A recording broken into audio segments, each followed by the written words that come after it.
제목은 열처녀 비유가 주는 경고를 가볍게 여기지 말라.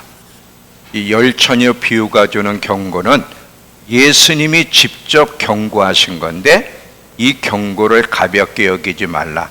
마태복음 25장 1절에서 13절을 다시 한번 읽고 말씀을 전합니다. 자, 우리 한번 영상 위에 화면으로 보시면 마태복음 25장, 여러분은 저 화면을 잘 따라오시고요. 그때 천국은 마치 등을 들고 신랑을 맞으러 나간 열 처녀와 같다 하리니 그 중에 5은 미련하고 5은 슬기 있는지라. 미련한 자들은 등을 가지되 기름을 가지지 아니하고 슬기 있는 자들은 그릇에 기름을 담아 등과 함께 가져갔더니 신랑이 더디움으로 다 졸며 잘세. 밤중에 소리가 나되 보라 신랑이로다 맞으러 나오라 하매 이에 그 처녀들이 다 일어나 등을 준비할세. 미련한 자들이 슬기 있는 자들에게 이르되 우리 등불이 꺼져가니 너희 기름을 좀 나눠달라 하거늘 슬기 있는 자들이 대답하여 이르되 우리와 너희가 쓰기에 다 부족할까 하노니 차라리 파는 자들에게 가서 너희 쓸 것을 사라 하니 그들이 사러 간 사이에 신랑이 오므로 준비하였던 자들은 혼인잔치에 들어가고 문은 닫힌지라. 그 후에 남은 처녀들이 와서 이르되 주여 주여 우리에게 열어주소서. 대답하여 이르되 진실로 너희에게 이르노니 내가 너희를 알지 못하노라 하였느니라. 그런즉 깨어있으라. 너희는 그날과 그때를 알지 못하느니라. 자, 이 열처녀 비유는 경고인데요. 누구를 향한 경고냐면 불신자를 향한 경고가 아니라 그리스도인들을 향한 경고. 특별히 어떤 그리스도인들, 예수님의 재림을 믿고 신랑이 곧 온다는 사실을 믿은 그리스도인들에 대한 경고입니다. 이 경고를 여러분 가볍게 들으면 안 돼요. 예수님이 경고하실 때는 살려주고 싶어 경고하는 거예요. 그렇지만 이 경고의 소리를 무시하면 절대 살아날 수가 없다는 것을 기억하셔야 됩니다. 자, 지금 처음에는요, 지혜로운 5 처녀와 미련한, 여기서 미련한 즉 어리석은 5 처녀가 모두 똑같이 신랑 되시는 예수님이 이 땅에 다시 오실 거라는 것을 믿고 있었어요. 그리고 거기에 집중하는 가운데 매일매일 준비하며 살았습니다. 정말 신랑을 사모하고 기다렸지만 점점 두 부류가 나눠지기 시작해요. 어디서 나눠지느냐면 신랑이 더디오므로야. 자, 신랑이 더디온다는 말이 무슨 말이냐면 신랑이 우리가 기대하는 만큼 빨리 오시지 않고 지체했다는 거죠. 이것이 이 열처녀 2 부류를 갈라놓았는데, 자, 한쪽 지혜로운 5 처녀는 신랑이 더디오더라도 계속 그분은 곧 오실 것이다. 그분은 곧 오실 것이라는 것을 생각하고 집중하며 잘 준비했다면, 다른 쪽 미련한 어리석은 5 처녀는 점점 재림할 신랑을 준비하는 삶에서 관심과 집중이 멀어지기 시작하는 거예요. 예수님께 집중하던 그 모든 것들이 자신과 세상을 향하여 집중함으로 말미암아 신랑을 기다리는 마음이 느슨해지고 기다리지 않았을 때 이들을 성경은 미련한 처녀들, 어리석은 처녀들이라 그래요. 교회를 안 다니는 사람들을 어리석다 하리지 않고, 그건 당연히 그들은 어리석은 자들이죠. 그런데 신랑이 온다는 사실을 믿으면서도 그 신랑을 기다리며 준비하지 않고 살아가는, 예수님의 재림에 집중하지 않고 자신과 세상에 집중하며 살아가는 이 처녀들을 향해서 그들이 교회는 다닐지 몰라도 성경은 어리석은 자들이라 그래요. 왜 어리석은 자들이에요? 신랑을 맞이할 수 없기 때문에. 자, 신랑이 한밤중에 와요. 한밤중에 올 때 끝까지 신랑을 맞이하기 위해서 잘 준비한 지혜로운 처녀들은 신랑을 맞이해 혼인잔치에 들어갔다면, 준비 없이 살아간 어리석은 처녀들은 결국 주님을 맞이하지 못하고 혼인잔치에 들어가지 못했다는 사실이에요. 그래서 어리석은 거야. 몰랐으면 몰라. 알면서도 준비하지 않아 그분을 맞이할 수 없었다면 이거보다 더 어리석은 자들이 어디 있겠습니까? 여러분, 이 열처녀 비유는 예수님이 직접 하신 비유고 직접 경고하신 거예요. 누구에게? 예수님을 믿는 자들, 특별히 예수님의 재림을 믿는 그리스도인들, 그렇지만 실제로 깨어 준비하며 살지 않는 자들 향한 경고이기 때문에 이게 우리에게 충격을 줘야 되는 거예요. 항상 주님이 여러분 경고할 때는 벌을 주기 위해서가 아니에요. 교정시켜 주시고 회복시켜 주시고 살려주기 위해서 경고한다는 사실을 잘 기억하면서 오늘 주님이 나에게 무엇을 요구하시고 어떻게 교정하라고 하시는지 잘 듣는 시간이 되기를 바랍니다. 자, 예수님의 재림신앙은요, 이 마지막 지금만 있었던 게 아니라 기독교 시작부터 예수님의 재림신앙은 중심이 되어 왔었어요. 예수님이 재림한다, 메시아가 재림한다는 것은 구약에서도 이미 기록되어 있는 말씀이고, 특별히 신약 초대 때부터 계속 예수님의 재림 신앙이 강조되었고, 이 초대 그리스도인들은 예수님의 재림을 믿을 뿐 아니라 실제로 예수님의 재림에 맞춰서, 거기에 맞춰서 삶을 살았다는 거예요. 자, 로마서 13장 11절 14절을 자, 한번 또 화면으로 보겠습니다. 자, 이 사도 바울이 로마서에서 쓴 건데 잘 보세요.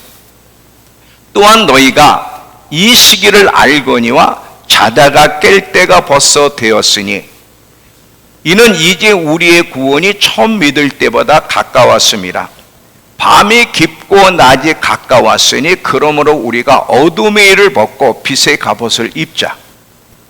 낮에와 같이 단정히 행하고 방탕하거나 술 취하거나 음란하거나 호색하지 말며 다투거나 시기하지 말고 오직 주 예수 그리스도로 옷 입고 정욕을 위하여 육신의 일을 도모하지 말라. 여러분 잘 보세요. 이 초대교회 사도들, 특별히 믿음의 선진들은 항상 자기 때 예수님이 오신다는 믿음과 확신이 있었어요. 그리고 거기에 맞춰서 삶을 살았다는 걸 기억하셔야 이게 옳은 겁니다. 내 때에 오신다. 초대 때도 그랬고 300년이 지난 다음에도 그랬고 500년이 지난 다음에도 그랬고 중세시대 때도 그렇고 항상 믿음의 사람들은 자기 때에 예수님이 오신다는 믿음을 가지고 거기에 맞춰서 삶을 살아가며 준비했다는 것을 기억하셔야 돼요. 여러분 노아를 보세요. 하나님이 노아에게 이제 세상을 물로 심판할 거다. 방주를 준비하라. 여러분 그렇지만 심판이 언제 왔습니까? 100년이 넘은 다음에 왔어요. 그래도 노아는 주님의 그 심판의 약속에 지체됐어도 낙심하거나 아니면 준비하는 일을 소홀히 하고 마음을 딴 데 둔 것이 아니라 계속해서 하나님을 경외함이 그래서 중요한 거예요. 하나님을 경외하는 마음으로 끝까지 믿고 계속 준비하며 살았기 때문에 그가 구원받은 것처럼 예수님은 지금도 하나님의 자녀들이 예수님이 오신다는 재림 신앙을 가지고 항상 준비하며 살아가기를 원하시는 거예요. 이게 주님의 마음이고 열처녀 비유를 통해서 주님이 하시는 경고입니다. 근데 우리가 아는 것처럼 우리 믿음교회는요, 예수님이 곧 재림하시고 지금 마지막 때라는 것을 안 믿는 사람은 아무도 없어. 다 여기 앉아있는 사람 믿어. 또 제 유튜브를 보는 사람도 다 믿고 있고. 그런데 놀라운 거는요, 그렇게 믿으면서도 예수님의 재림에 점점 관심이 사라지고 있고 자신과 세상에 집중하며 산다는 것이 문제예요. 이게 지금 여러분 예수님이 재림하신다는 것이 여러분의 생각과 마음을 사로잡고 거기에 맞춰서 날마다 살아가십니까?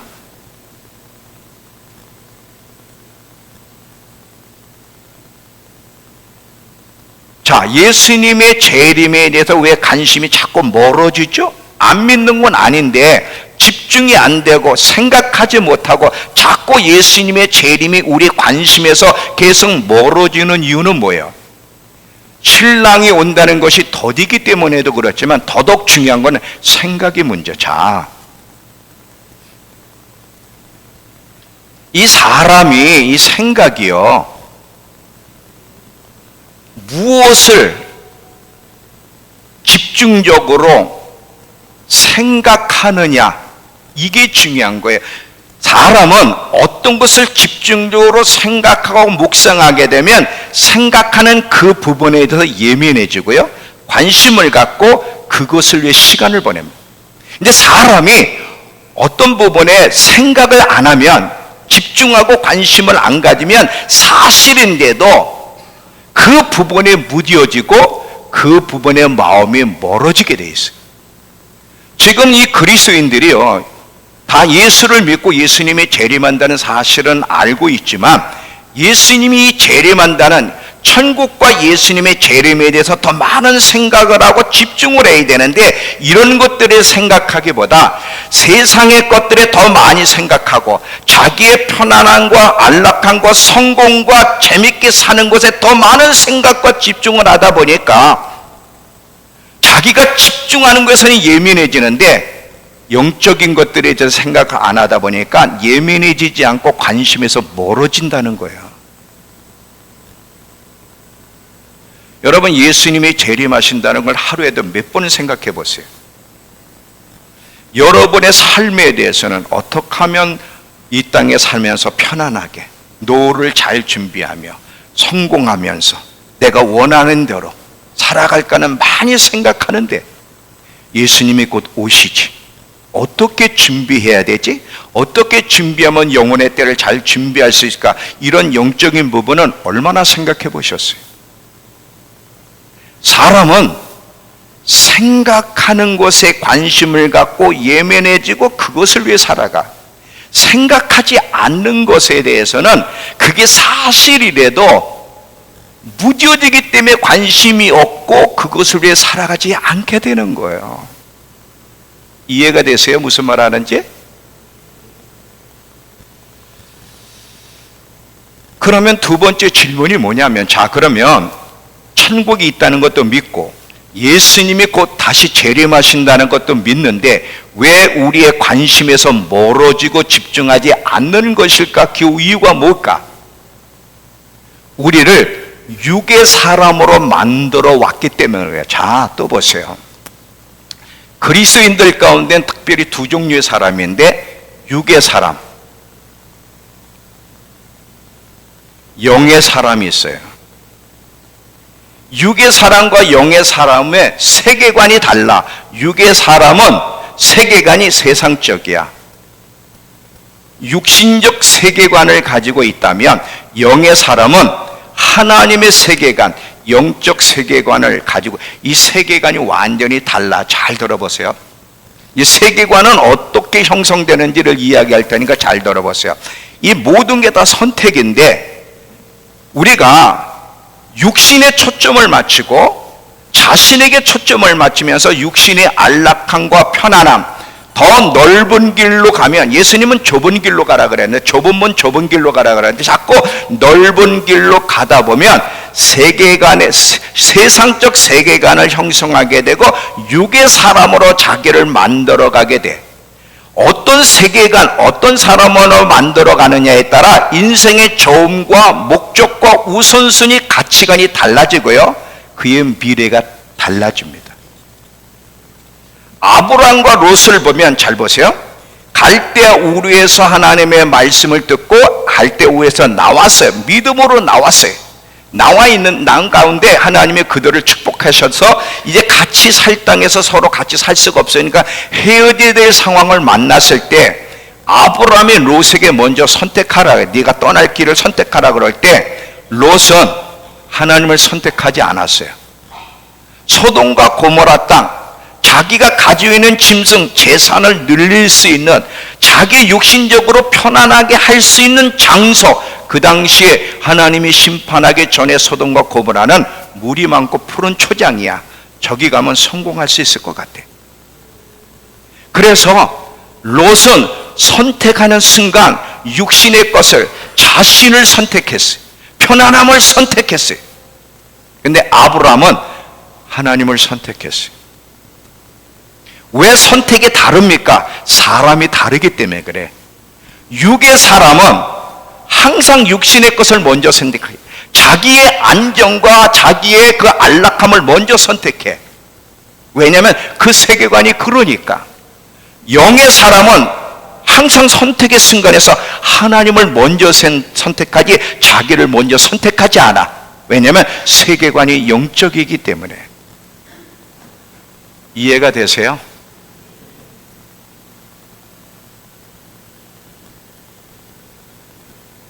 왜 여러분 우리가 예수를 믿고 마지막 때라고 하는데도 이 마지막 때에 대한 관심보다 자꾸 자신에 대해서 세상 땅의 것에 대해 더 많은 관심이 있죠? 여러분이 매 순간 자기 의도적이지 않을지 모르죠. 매 순간 선택을 육신의 편안함을 먼저 선택하면서 육의 사람으로 만들어 왔기 때문에 어쩔 수가 없는 거예요. 자, 이 세계관이 중요한데 어떤 세계관을 갖느냐에 따라 조음과 관심과 우선순위와 가치와 삶의 방향이 달라지는데, 그러면 세계관은 어떻게 형성되는가?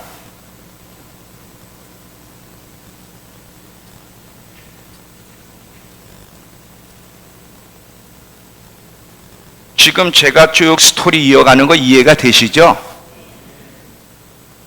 자, 세계관. 이 세계관은 무엇이며 어떻게 세계관이 만들어지냐면 매일 보고 듣는 거, 무엇을 가까이 하느냐. 사람은 매일 보고 듣는 거, 그리고 가까이 하는 그것이 그 사람의 생각과 마음을 사로잡고요, 그 사람을 사로잡은 그것이 실제가 되어서 그것을 얻기 위해서 달려갑니다. 그걸 세계관이라 그래. 다시 잘 봐요. 세계관은 어떻게 형성이 되느냐면 이 내면의 세계관은 눈에 보이는 게 아니에요. 근데 형성이 돼요. 실제 존재합니다. 매일 보고 듣는 거, 무엇을 가까이 하느냐. 사람은 거기에 관심과 마음이 사로잡히게 되고, 관심과 마음을 사로잡은 그것을 더 실제로 느끼고, 그것을 얻기 위해서 그 방향으로 이끌려가는 것을 세계관이라 그래요. 이해가 되시죠? 많은 그리스도인들이 예수를 믿으면서도, 예수님의 재림이 가까웠다고 믿으면서도 자꾸 자신과 세상을 향해 이끌리고 달려가는 것은 이 내면 안의 세계관이 세상적, 육신적 세계관을 가지고 있어. 왜 그래? 매일 보고 듣는 것이 유튜브이기 때문에. 매일 보고 듣는 거예요. 매일 보고 듣는 것이 하나님의 말씀이고 하나님의 일되는데, 매일 보고 듣고 가까이 하고 관심을 갖는 것이 유튜브, 인터넷, TV 세상의 것들이니까 껍데기는 교회를 다니는데 내면은 예수를 안 믿는 사람과 다를 바가 없는 거예요. 세계관이 세상적 세계관을 가지고 있어. 그러니까 세상적 세계관을 가지고 있으니까 세상적인 거, 돈, 안락함이 또 실제로 느껴지고 더 많은 관심을 갖게 되고 거기에 시간을 보내며 그 방향으로 이끌려가는 거죠.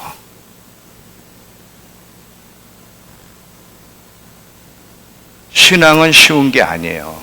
믿음으로 구원받는다, 은혜로 구원받는다고 해서 아무렇게나 살아도 교회만 다니면, 예배만 드리면 천국 간다, 그런 말은 성경에 없습니다. 다 거짓된 가르침들이에요. 오늘 이 저녁에 이 말씀을 다 지금 못 전하기 때문에 나눠서 저녁에는 이 거짓 선생, 거짓된 가르침하는 목회자들에 대한 이야기를 할 거예요. 교회의 가장 큰 위협은 정치인도 세상도 박해도 아니라 교회 안에 있는 잘못된 가르침을 주는 교사들의 문제예요. 이건 오늘 저녁에 제가 집중적으로 이야기할 테니 잘 들어보세요. 자, 많은 그리스도인들이 겉으로는 하나님을 믿고 예수님이 재림한다는 걸 믿지만 내면의 세계관은 세상적 세계관, 육적 세계관을 만들어 갔기 때문에 그게 더 현실이야. 그래서 재림을 준비하는 것보다는 세상 자기의 편안한 거, 안락한 성공, 그 방향으로 계속 바쁘게 다니는 거예요.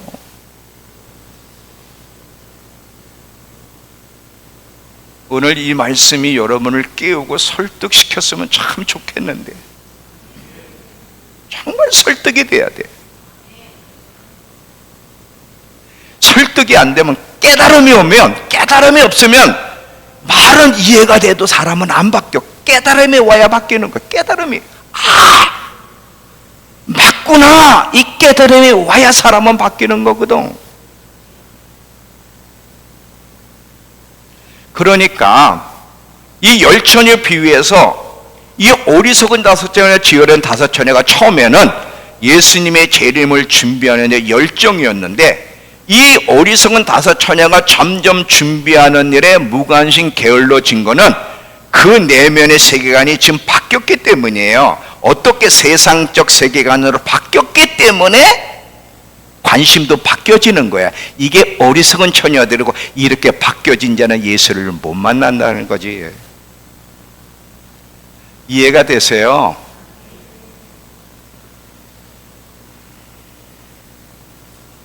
오늘 이 열처녀 비유는 주님이 우리에게 혼내주려고 하시는 게 아니에요. 이 경고는 다시 회복시켜 주시고 살려주고 싶어 하시는 경고라는 것을 여러분 잊지 마시기 바랍니다. 성경을 보세요. 아까도 얘기했죠. 믿음의 사람들은 자기들 생전에 예수님이 다시 오실 거라는 걸 믿고 기대하며 거기에 맞춰서 살아가서 이런 사고방식과 마음의 태도가 하나님이 원하시는 모습인 거예요.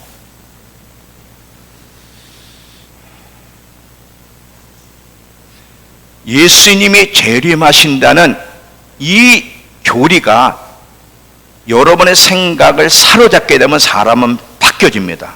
여러분, 왜 예수를 믿어도 안 바뀌어지느냐면 우리가 알고 있는 이 영적 지식들이 생각과 마음을 사로잡지 않기 때문이야. 생각과 마음을 사로잡으면, 무엇이든 생각과 마음을 사로잡으면 말과 행동과 모든 게 달라지게 돼 있어. 자, 한 예를 드릴게요. 요한일서 3장 3절을 보면, 우리 한번 영상으로 저기 보세요. 요한일서 3장 2절을 보면 예수님이 오시면 우리가 그 모습 그대로 그분을 만날 거라는 얘기를 하면서 3장 3절에 보면 누구든지 그분을 향해 이 소망, 예수님을 그대로 대면할 거라는 이 소망을 가진 사람은 그분께서 정결하신 것처럼 자신을 정결하게 합니다야. 자, 예수님이 오실 거고 나는 그분을 직접 대면할 거라는 거, 그리고 그분의 심판대 뺏을 거라는 이 지식이 여러분의 생각과 마음을 사로잡으면 삶이 달라지게 돼 있어. 삶이 달라지게 돼 있어. 말이 달라지고 행동이 달라지게 돼 있어. 근데 왜 그렇게 교회를 다니는데 말이 안 달라지고 생각이 안 달라지고 삶이 안 달라질까?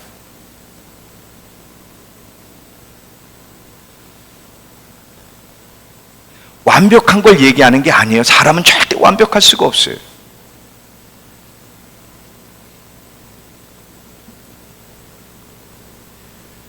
오늘 하나님이 예수님이 곧 우리를 데리러 다시 오실 거라고 하는 이 재림신앙이 여러분의 생각과 마음을 사로잡아 거기에 맞춰서 삶을 살아가는 일에 다시 한번 깨어나고 회복되기를 원하신다는 걸 믿으시기 바랍니다.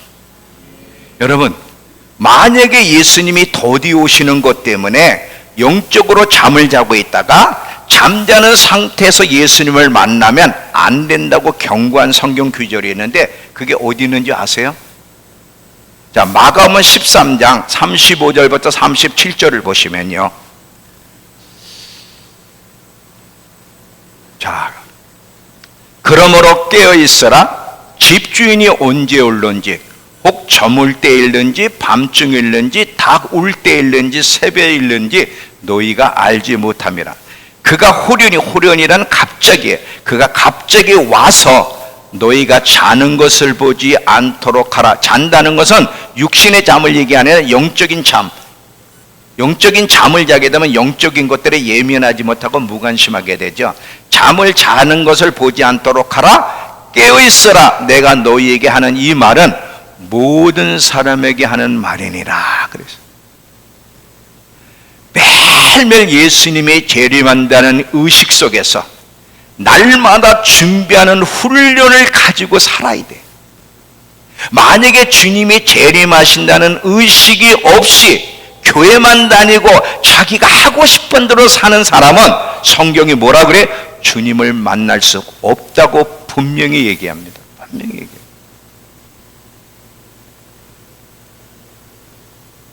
예수님은 계속 경고를 하세요. 깨어있어라, 준비하고 있어라. 또 다른 부분에 가서는 정신 차리고 방심하지 말라는 거야. 자, 베드로전서 5장 8절에서 9절을 보시면, 베드로전서 5장 8절에서 9절을, 자, 정신을 차리고 깨어 있으십시오. 여러분의 원수 마귀는 우는 사자처럼 두루다니며 삼킬 사람을 찾습니다. 믿음 안에 굳게 서서 마귀를 대적하십시오. 정신 차리고 깨어서 방심하면 안 되는 이유는 원수 마귀가 우는 사자같이 삼킬 자를 찾는다는 거예요. 예수님의 재림을 준비하지 않고 망하게 하려고 삼킬 자를 교회 안에서 찾는다는 거지. 그래서 마지막까지 방심하면 안 돼. 마지막까지 정신 차리고 있어야 되는 거. 쉬운 게 아니에요, 여러분.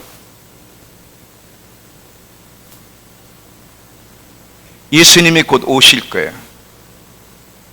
예수님이 곧 오실 거예요. 예수님이 곧 오실 겁니다. 우리를 데리러 오실 겁니다. 오실 거예요.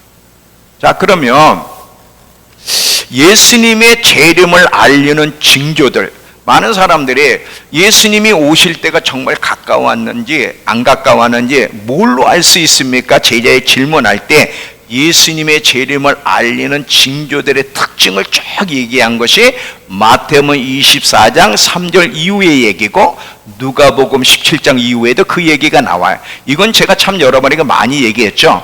근데 오늘 제가 강조하지 않은 부분에 대해서 조금 더 예수님의 재림을 알리는 징조들이 어떤 것들인지 조금 더 얘기하려고 그래요. 왜 그러냐면 자꾸 이런 것들을 알아야 맞네?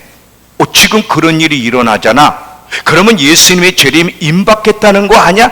자꾸 그런 걸 알아야 깨어날 수 있으니까 예수님의 재림을 알리는 징조들을 참 많이 반복했는데 오늘도 몇 가지만 더, 특별히 제가 많이 강조하지 않았던 부분 몇 가지만 더 얘기합니다. 잘 들어보세요. 첫 번째는요,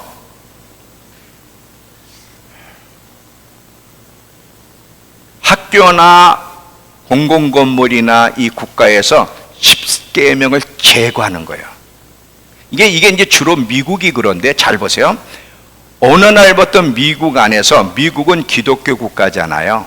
그래서 미국은 항상 학교에서나 공공건물에서는 항상 10계명이 걸려있고 10계명이 항상 그들의 도덕적인 기준이 되었어요.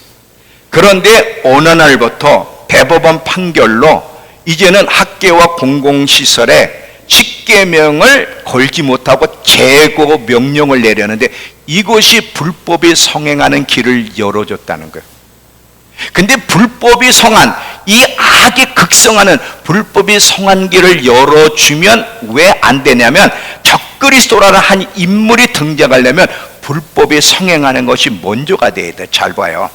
적그리스도가 곧 등장할 건데 예수님 재림 전에 크게 두 가지가 먼저 일어난다 그랬죠. 배도하는 일이 먼저 있고, 그리고 불법한 자 적그리스도라는 짐승이 일어나고 그 다음에 예수님이 오셔서 심판하신다는 거예요. 데살로니가 후서 2장 가보세요. 데살로니가 후서 2장.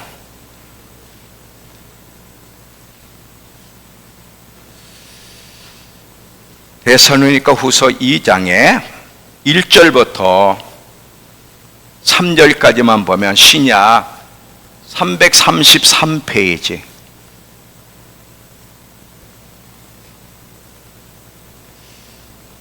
우리 김성희 권사님이 참 저렇게 성경 찾으면서 공부하는 모습이 진짜 아름답네. 야, 달라지셨네. 자, 저 보세요. 데살로니가 후서 2장 1절부터 3절을 보면, 형제들아, 우리가 너희에게 구하는 것은 우리 주 예수 그리스도의 강림하심과 우리가 그 앞에 모임에 관하여 영으로나 또는 말로나 또는 우리에게서 받았다는 편지로나 주의 날이 이르렀다 해 쉽게 마음이 흔들리거나 두려워하거나 하지 말아라.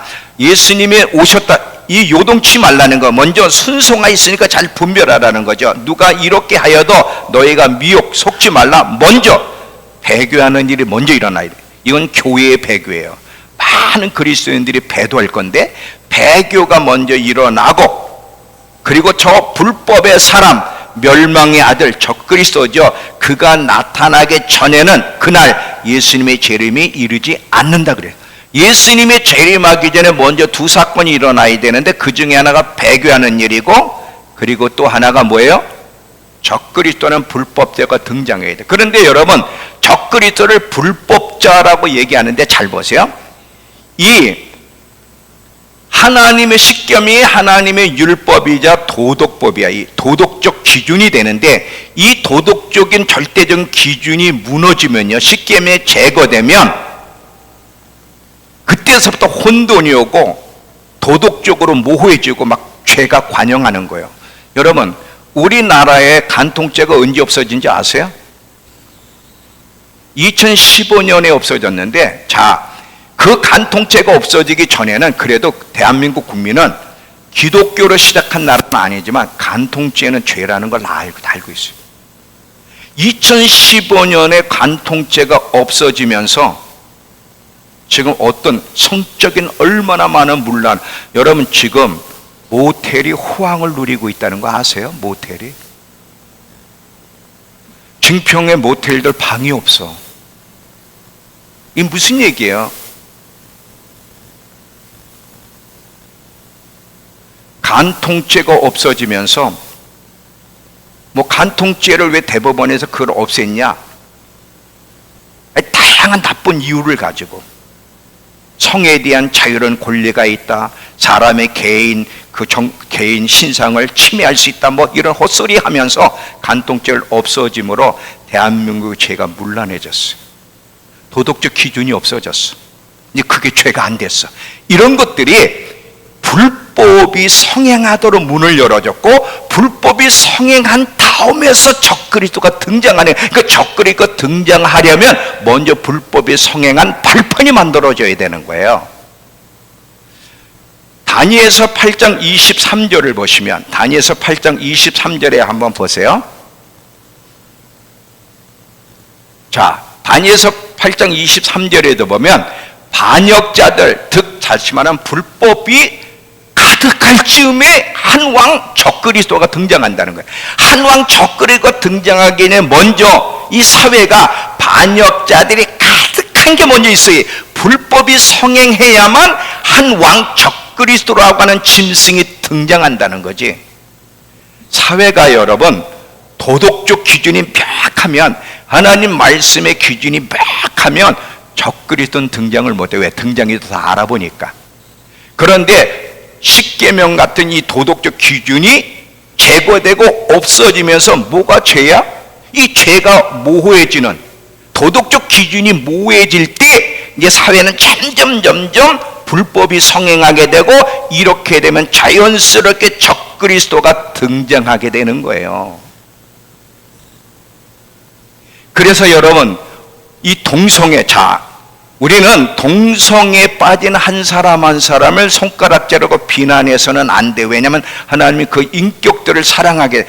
그러나 동성애라는 행동, 행위는 죄야. 이건 절대 용납이 안 돼. 그런데 동성애가 전 세계적으로 확산되는 것이 바로 불법이 성행하는 것 중에 하나로서 예수님의 재림이 임박했다고 하는 징조 중에 하나라는 거예요.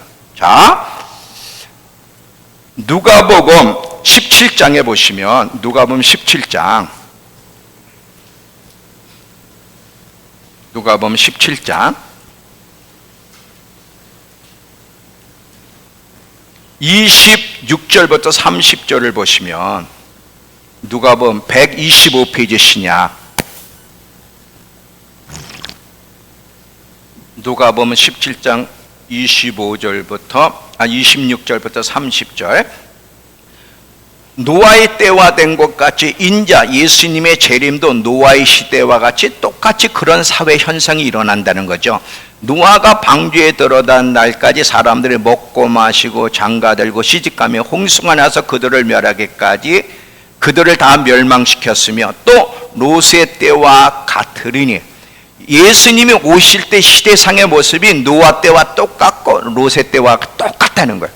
롯의 때의 특징이 뭐예요?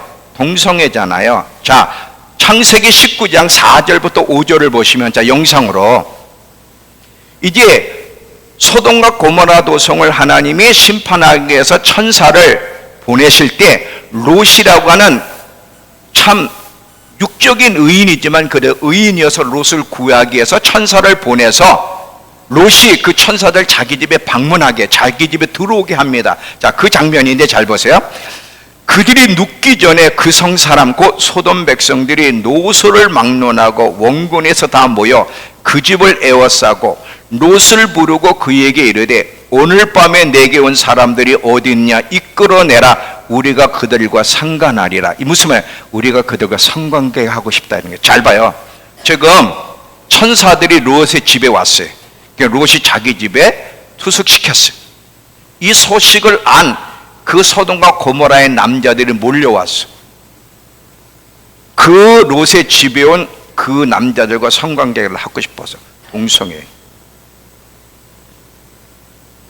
이 동성애는요, 그들이 회개하면 하나님이 용서해 주시고 계속 하나님이 기회를 주시지만 이 동성애라고 하는 이 행위는 인간이 더 이상 타락할 수 없는 절정에 왔고 하나님의 심판 외에는 받을 것이 없다는 절정이 동성애예요.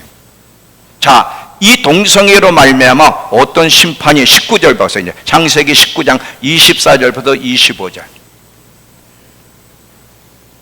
여호와께서 하늘 곧 여호와께로부터 유황과 불이 소돔과 고모라에 비같이 내리사 그 성들과 온 들과 성에 거주하는 모든 백성과 땅에 난 것을 다 엎어 멸하셨더라. 동성애는 하나님이 인간사에 정해주신 도덕적 기준과 질서를 벗어난 죄악된 행위야. 이것이 마지막이야. 이제 주님의 심판 외에는 방법이 없어요. 여러분, 전 세계적으로 동성애가 갑자기 몇 년 안에 확산된 게 뭐를 알려줘요? 예수님의 재림이 임박했다는, 이제 하나님의 심판이 이르를 거라고 하는 징조예요. 그냥 시대가 어떻게 살다 보니까 막 이상한 일이 벌어진 애가 아니라 예수님의 재림을 알리는 사인이라는 거예요, 그게. 그러니까 영적으로 예민한 사람은요, 딱 동성애가 확산되는 걸 보고 이제 시간이 없네, 예수님 곧 오시겠구나, 정신적으로 준비해야지, 이렇게 되는데 영적으로 아까 예민하지 못하면 그런 동성애가 확산되면서도 별 의미를 안 붙여요. 뭐 그럴 수도 있지 뭐, 이런 식이야.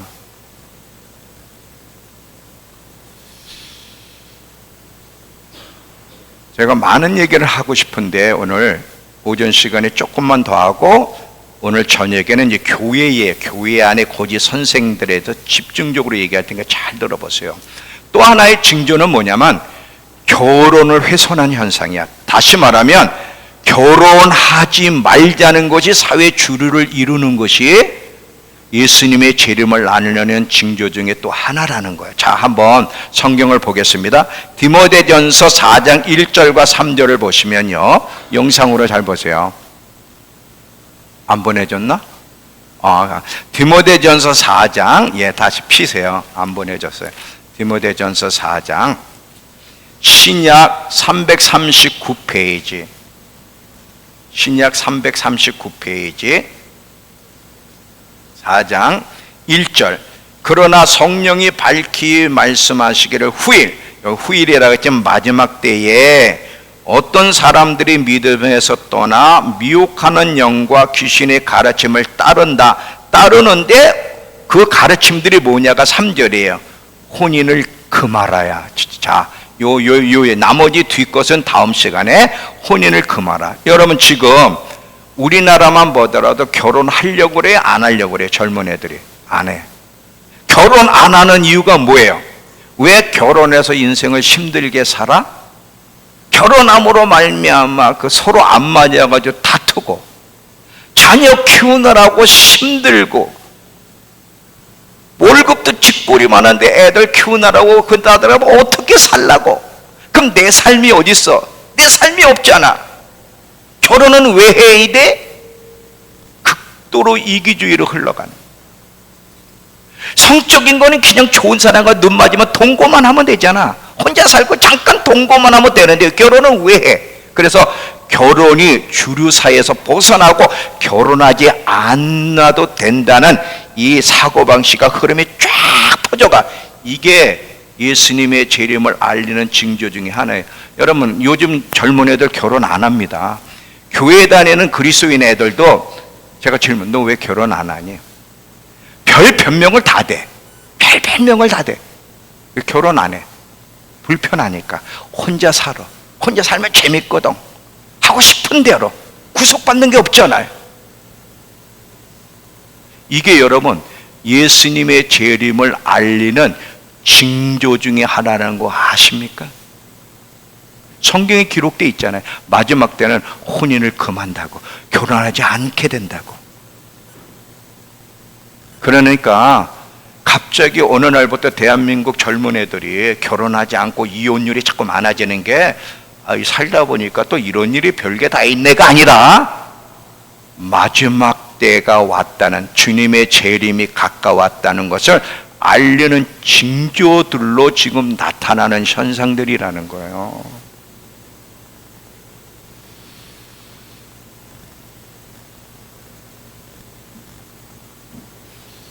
이해가 되시죠?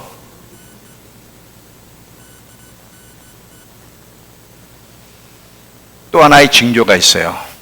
또 하나의 징조는 뭐냐면 이스라엘이 국제 갈등의 중심에 서는 거야. 자, 스가랴서 12장 3절. 이것도 혹시 안 보내줬나? 안 보내줬나? 스가랴 12장 3절이 있어요. 자, 한번 보세요. 그날에 마지막 때, 이 스가랴서는 마지막 때 얘기거든. 그날은 마지막 때에 내가 예루살렘을 모든 민족에게 무거운 돌이 되게 하리니 그것을 드는 모든 자는 크게 상할 것이라. 천하 만국이 그것을 치려고 모이리라야. 잘 봐요. 마지막 때 예루살렘이 모든 민족에게 무거운 돌 부담이 되는 거예요. 그래서 자꾸 그걸 제거하려고 그래. 예루살렘을 제거하고 이스라엘 지구에서 없애려고. 근데 그 예루살렘을 드는 자들은 크게 상할 거라는 거야. 심판을 받을 거라는 거야. 천하 만국이 예루살렘과 이스라엘을 들어 없애려고 모인다는 거지. 지금 그렇습니까? 안 그렇습니까? 그렇잖아요. 지금 여러분 국제적인 전 세계 갈등 중심에 누가 있어요? 이스라엘이 있고 예루살렘이 있잖아요. 하마스, 헤즈볼라, 이란, 뭐 그들뿐 아니라 전 세계가 반유대주의로 팽배해가지고 매스컴을 이용한다더니 계속해서 이스라엘 사람들이 무고한 사람을 다치게 한다는 이 거짓된 뉴스를 막 퍼뜨려가지고 전 세계적으로 반유대주의를 형성하기 위해서 전 세계가 모이고 있잖아요. 이게 뭐예요? 마지막 때 예수님의 재림의 징조 중에 하나라는 거예요. 그냥 국제전쟁이 그냥 이스라엘을 싫어하는 게 아니라 마지막 때를 알리는 사인이거든요.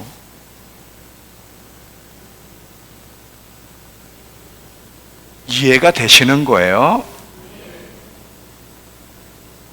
아멘 안 해도 좋으니까 한번 고개만 좀 이렇게 고개만 좀. 이 충청도는요 반응이 없어가지고 참 제가 헷갈릴 때가 많은데. 자, 이해가 되시죠? 전라도에서 벌써 제가 이 정도 설교했으면요 막 전라도 사람들 핏대를 올려면 막 열광을 할 거예요. 열광을. 자, 하나만 더 얘기하면서 결론을 맺어갈게요. 하나만 더. 자, 뭐냐면 예수님의 재림의 때가 되면, 마지막 때가 되면 나타나는 징조 중에 하나가 뭐냐? 다니엘서 12장 4절인데 그 다니엘 12장 4절을 보세요. 다니엘서 12장 4절을 보면 이 다니엘 12장은 이 다니엘서 마지막 때 얘기 중에 이제 이 얘기가 나옵니다. 그건 여러분이 나중에 읽어보세요. 마지막 때 얘기를 하면서 다니엘아, 마지막 때까지 내가 마지막에 대한 정보 준 이거를 봉하고 드러내지 말라야. 그 마지막 때가 되면 많은 사람이 빨리 왕래하고 지식이 도해지는 때가 온다는 거야. 자, 빨리 왕래하고 지식이 도해진다는 게 뭐냐? 여러분, 지금 비행기를 타면 전 세계 어디든 하루 24시간 안에 다 갈 수 있는 거 아시죠? 옛날에는 꿈도 못 꿨던 거예요. 물론 시차 때문에 뭐 하루 건너서도 뭐 가지만 사실은 시간적으로 보면 24시간 안에 전 세계 어디든 갈 수 있는 시대가 왔어요, 지금. 뿐만 아니라 빨리 왕래하며 뿐만 아니라 정보, 지식이 도해지는 세상이 됐는데, 여러분, 구글을 검색만 해도 모든 답을 다 줘. 도서관 갈 필요가 없어. 옛날 우리 때는요, 어떤 정보 지식을 얻으려면 반드시 도서관, 이 작은 도서관에서도 정보가 없으면 큰 국립도서관에 가야만 정보를 얻을 수 있는데, 지금은 갈 필요가 없어. 핸드폰, 컴퓨터에서 구글에다가 GPT 알지? 무슨 GPT지? GPT. 에? 책 GPT. 얘한테 물어보세요. 다 정보 다 줍니다. 어디 갈 필요가 없다니까. 마지막 때는 엄청난 정보와 지식의 홍수의 시대가 될 거라는 거예요. 지금 그렇죠. 제가 내경색이 와가지고 참 내경색이 왔는데, 야, 그 보험을 그렇게 착실히 냈는데 왜 보험금을 줄이려고 그렇게 안 주려고 그러지? 아니, 나는 평생 보험을 들었으면, 내가 뇌경색이 지금 딱 와서 이제 병원 입원했다 나왔으면 보험금을 줘야 당연한 거잖아요. 뭐 뛰어오르는 소리가 그렇게 많고, 그것도 또 주기 싫어서 그런지 보험사에서 사람 하나 보낸다는 거야. 조사하기 위해서 보낸다는 거야. 그래서 거기에 이제 조사 서류에다가 동의를 다 써야지만 된대. 근데 제가 아는 분이 책 GPT를 통해서 저한테 정보를 줬어요. 목사님, 다 동의하시면 안 됩니다. 요 5가지는 동의하지 마십시오. 동의 안 하면 거기서 그러면 이 보험금에 불이익이 오는데요, 요렇게 말할 수도 있지만 동의하지 마십시오. 그리고 이 정보를 어디서 얻었냐? AI에게서 얻었다 그러면 그들이 할 말이 없습니다. 그래요. 5가지 중에 하나가 뭐냐면 지금 어디 가서 물어볼 필요가 없다니까. AI가 다 가르쳐줘. 자, 제가 이제 성모병원에 입원했으니까 내 자료를 다 성모병원에 가지고 있잖아요. 근데 이분들이 와서 자기네와 체결되어 있는, 연결되어 있는 다른 종합병원에다 다시 문의를 한다는 거예요. 문의를 하는 거에 동의하십니까? 그 AI가 뭐라고 답을 줬냐면, 만약에 보험사와 연결되어 있는 병원에다가 이걸 의뢰하면 병원은 고객님을 도와줄까요? 보험사를 도와줄까요? 누구를 도와줄 것 같아? 보험사를 도와주겠지. 그래서 동의하지 말라고 AI가 가르쳐 주더래. 그래서 제가 정보를 5개 다 가지고, 그래, 요 질문은 내가 동의 안 한다고 딱 하고 있으니까 전화가 왔어. 안 가겠대. 안 오겠대. 왜 안 와? 이미 옛날 같으면요, 이런 정보가 없는 시대에는요, 그들이 마음대로 했을 수 있었어요. 여러분, 이 보험 오면 보험 다 읽어보는 사람이 있습니까? 보험 계약하면서? 안 읽잖아요. 그냥 동의하죠. 그 언제 다 읽어봐. 그리고 무슨 말인지도 모르잖아, 그 읽어도. 지금은 이미 다 구글에서 다 답을 주기 때문에 그들이 가져와도 고객이 안 속는다는 걸 아는 거예요. 그래서 안 갈게요. 안 가고, 제가 입원한 170만 원 안 가, 그 돈 다 통장으로 드릴게요. 그래서 겨우 받았어.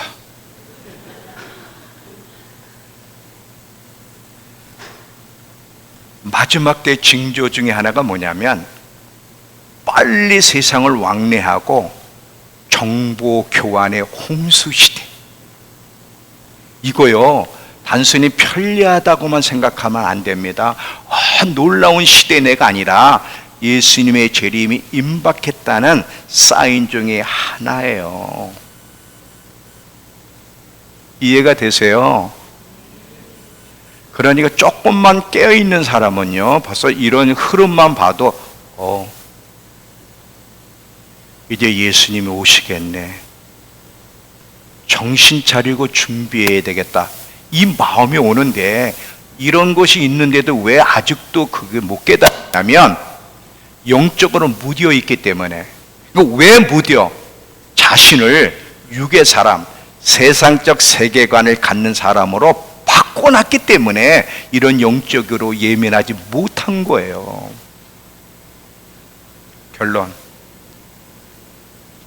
그러면 어떻게 준비하며 살아야 될까요? 이거 얼마나 많이 얘기했어요. 그래도 또 한 번 얘기합니다. 어떻게 준비하며 살아야 되느냐? 첫 번째, 예수님의 재림을 어느 때보다 더 많이 생각하고 집중해라. 선택이에요, 여러분.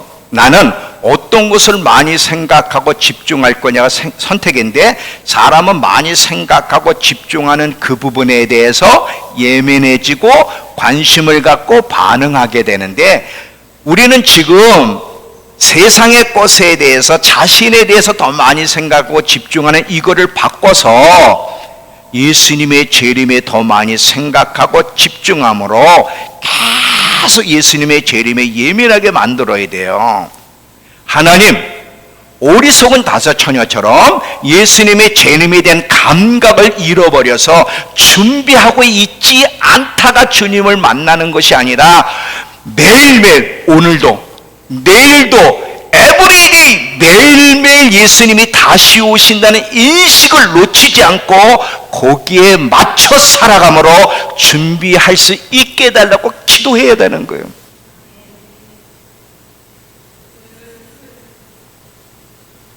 저절로 안 돼요. 훈련하고 싸우고 노력해야 되는 거예요. 교회만 다니면 다 천국 가면 누가 못 가나? 삶의 변화도 없고 말씀에 반응도 안 하는데 그건 안 되는 거예요.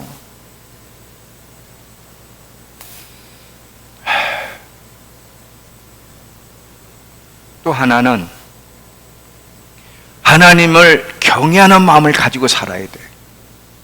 왜 하나님을 경외하는 마음을 가지고 사냐면, 성경에서도 보면 예수님이 사복음서에 그런 얘기를 했죠.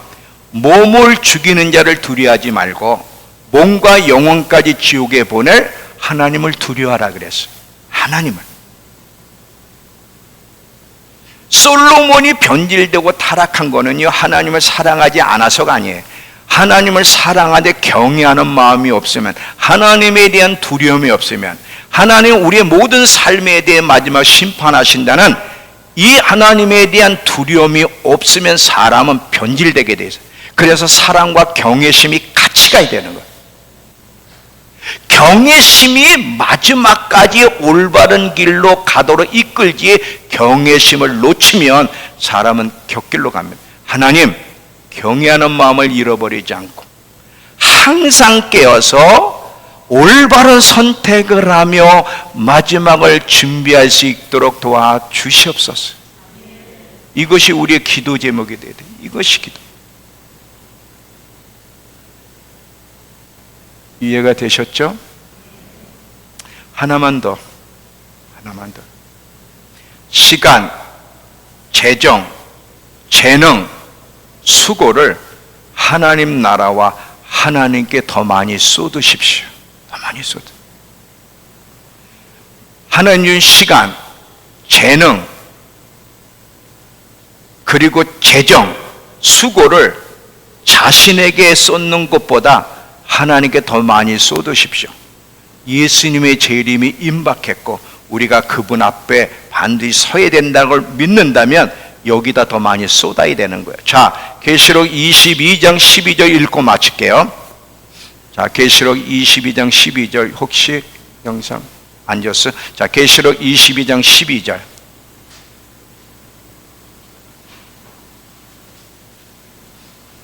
계시록 22장 12절.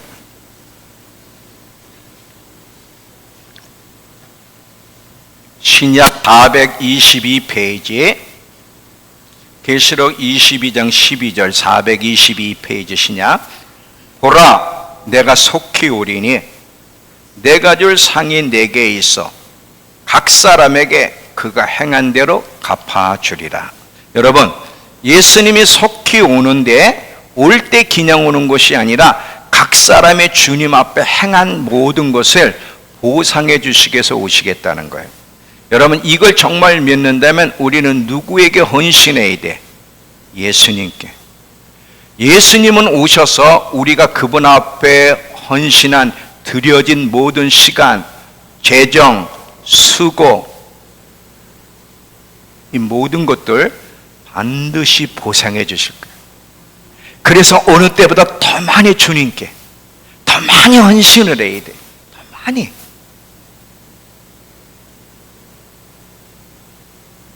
이것이 예수님의 재림을 이거 외에도 더 많지만 제가 또 많은 얘기를 했잖아요. 앞으로도 계속 할 거고 오늘은 여러분 좀 기억해야 될 세 가지. 이 세 가지 뭐야? 첫 번째, 예수님의 재림을 더 많이 생각하고 집중하며 살자. 두 번째는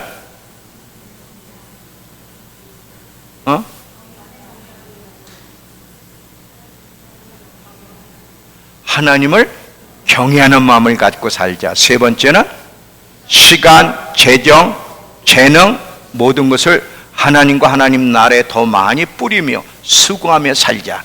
이것이 예수님의 재림을 잘 준비하는 길임을 잊지 마시고, 여러분, 예수님이 오신다, 곧 오신다, 이걸 자꾸 생각을 하셔야 돼요.